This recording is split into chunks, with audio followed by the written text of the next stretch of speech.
भानु प्रतापपुर विधानसभा seat पर होने वाले उपचुनाव के लिए तारीखों का ऐलान कर दिया गया है। इस सीट पर होने वाले उपचुनाव के लिए 5 दिसंबर को वोट डाले जाएंगे और इसका नतीजा 8 दिसंबर को जारी किया जाएगा। उपचुनाव के लिए नामांकन 10 नवंबर से शुरू होगा। उम्मीदवार 17 नवंबर तक नामांकन दाखिल कर सकेंगे। नामांकन की जांच 18 नवंबर को होगी। नाम वापसी का मौका 21 नवंबर तक मिलेगा। आपको बता दें कि कांग्रेस विधायक मनोज सिंह मंडावी के निधन की वजह से कांकेर जिले की भानु प्रतापपुर विधानसभा सीट पर उपचुनाव हो रहा है। कांग्रेस संचार प्रमुख सुशील आनंद शुक्ला का कहना है कि इस उपचुनाव के लिए कांग्रेस की पूरी तैयारी है।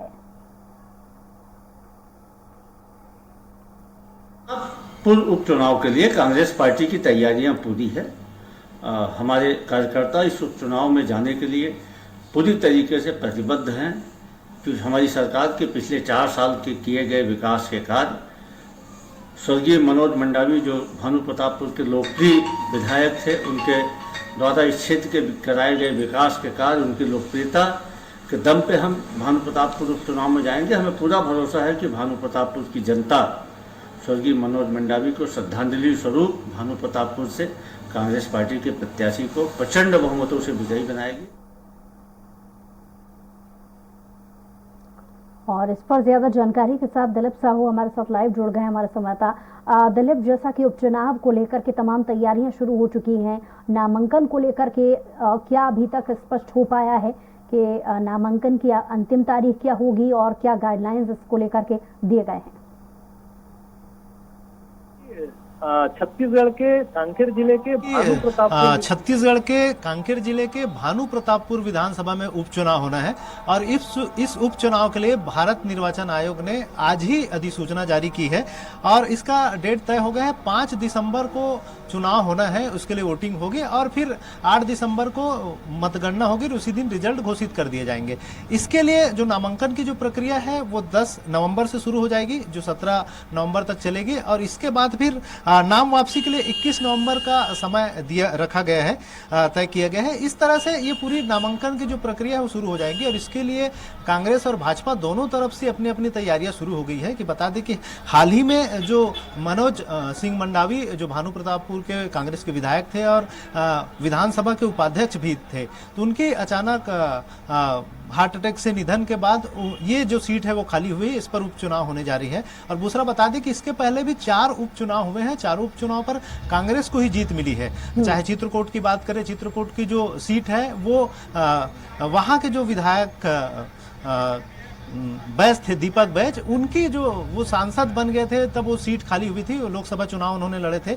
उसके बाद फिर बीजापुर में उपचुनाव हुए, वहां भाजपा की सीट थी, हालांकि वो भीमा मंडावी है, वो नक्सल हमले में उनकी मौत हुई थी। उसके बाद फिर वहां उपचुनाव हुए थे, उसमें भी कांग्रेस की ही जो देवती कर्मा है वो जीत कर आई थी। उसके बाद फिर मरवाही में उपचुनाव हुए, क्योंकि अजीत जोगी जी का निधन हुआ था, उसके बाद उपचुनाव हुआ था, तो वहां जो जेसीसी की सीट थी वहां पर भी कांग्रेस के उम्मीदवार ने जीत हासिल की। इसके बाद फिर खैरागढ़ में उपचुनाव हुआ था, वहां पर भी जेसीसी के जो उम्मीदवार थे देवव्रत सिंह, उनका निधन होने के बाद वहां उपचुनाव हुआ था, वहां पर भी कांग्रेस को सफलता मिली थी। तो ये छत्तीसगढ़ के इस जो कार्यकाल रही है 2018 के बाद से जो विधानसभा के चुनाव हुए हैं, उसके बाद ये 4 उपचुनाव हो चुका है और ये 5वां उपचुनाव होने जा रहा है भानु प्रतापपुर सीट के लिए। इसके लिए दोनों पार्टी, क्योंकि आगामी समय में 2023 में विधानसभा का चुनाव होना, तो दोनों पार्टी चाहेगी कि दमखम के साथ ये चुनाव लड़े, और क्योंकि ये चुनाव भी एक राह तय करेगी कि जो वोटर्स है वो सरकार के पक्ष में है या विपक्ष के साथ है। तो ये कहीं ना कहीं दोनों पार्टी चाहेगी इस चुनाव को भी दमखम के साथ लड़े।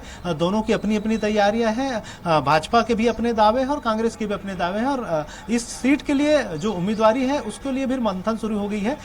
1-2 दिनों में स्पष्ट हो जाएगी कि कौन चेहरे होंगे प्रमुख रूप से जो इस चुनाव में भागीदारी करेंगे दोनों तरफ से। जी दिलीप, चाहे भले ही किसी एक सीट को लेकर के चुनाव क्यों ना हो, किसी भी पार्टी के लिए ये बहुत महत्वपूर्ण होता है। और जैसा कि आपने तारीखों के ऐलान को लेकर के जिक्र छेड़ा, इस ऐलान के पहले से ही जो प्रमुख पार्टियां हैं वो पुरजोर तरीके से कोशिश में जुट जाती हैं कि कौन से मुद्दे ऐसे होंगे जिसको जनता के सामने रख कर चुनाव लड़ा जाएगा। तो दोनों ही पार्टियों ने क्या अपने एजेंडे सेट कर लिए हैं और प्रचार प्रसार की जो कोशिश है वो पहले से किस तरीके की नजर आ रही है?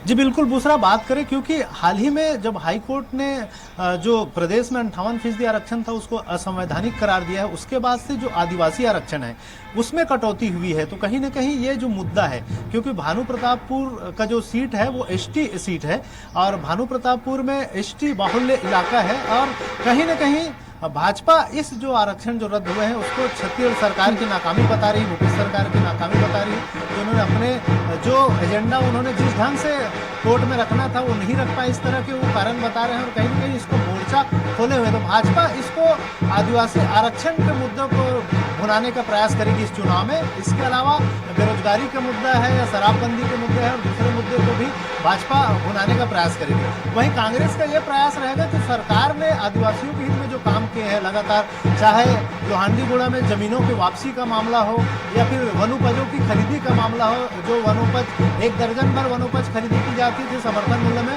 अब 62 से अधिक प्रकार के वनोपजों की खरीदी की जा रही है। इसके अलावा आदिवासी क्षेत्रों में लगातार विकास के काम हुए, स्कूल जो खोले जा रहे हैं, उन तमाम चीजों को लेकर कांग्रेस एक मुद्दा बनाएगी कि भूपेश सरकार लगातार जो काम कर रही है, विकास के काम किए हैं, उन मुद्दे के आधार पर कांग्रेस चुनाव में नजर आएगी। वहीं विपक्ष सरकार की जो कमियां हैं, खामियां हैं, उसको मुद्दा बनाने का प्रयास करेगी। हालांकि देखना होगा कि ये चुनाव के दरमियान जैसे जैसे चुनाव की तारीख नजदीक आते जाएंगी वैसे वैसे जो मुद्दे हैं वो हावी होंगे और किस तरह से किस करवट बदलेगी ये देखना होगा। जी जी, और दिलीप, जैसा कि आने वाले वक्त में और भी चुनाव होना है, अगले आने वाले 1 साल में 2 मुख्य चुनाव होना है, ऐसे में जो परिस्थितियां जनता के बीच में दिमाग में कैसी चल रही हैं, किस पार्टी को ज्यादा पसंद कर रहे हैं, इसका एक आकलन इस चुनाव से कहीं ना कहीं कर लिया जाएगा। तो ऐसे में बीजेपी के लिए ये सीट निकालना काफी महत्वपूर्ण हो जाता है।